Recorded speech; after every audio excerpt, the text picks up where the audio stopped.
Finland has made it official. We have reached today an important decision. We hope that the Parliament will confirm the decision to apply for NATO membership during the coming days.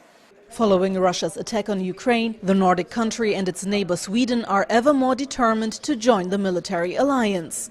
We Social Democrats believe that the best for Sweden's and the Swedish people's security is that we join NATO. This is a decision that was taken after careful deliberations. Their membership bids have been a hot topic at an informal meeting of NATO foreign ministers in Berlin. This would be an historic moment. Their membership in NATO would increase our shared security. Finland would come with assets. It has a strong military, having increased its defense budget to exceed NATO's 2% target. And it's practically already protecting the alliance's northern flank. Yet there's a major hurdle the two countries need to overcome.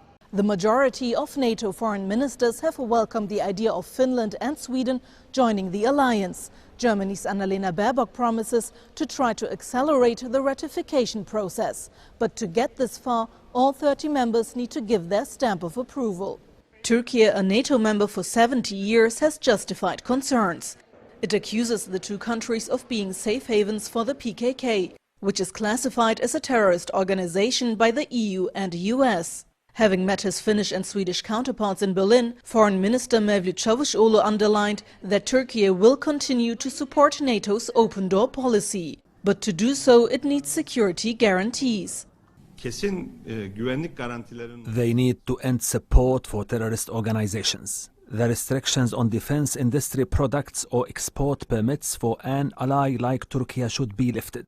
I say this not as an effort to bargain, but as a requirement for an alliance. There is distrust and concern about these two countries, especially with regards to Sweden. Russia's attack on Ukraine has not only forced Finland and Sweden to rethink their security. NATO allies have also discussed updates to their political guideline. We will make important decisions to reinforce NATO's deterrence and defense to reflect the new security reality in Europe, to further support and engage with like-minded partners near and far, and to adopt our next strategic concept, NATO's blueprint for an age of strategic competition.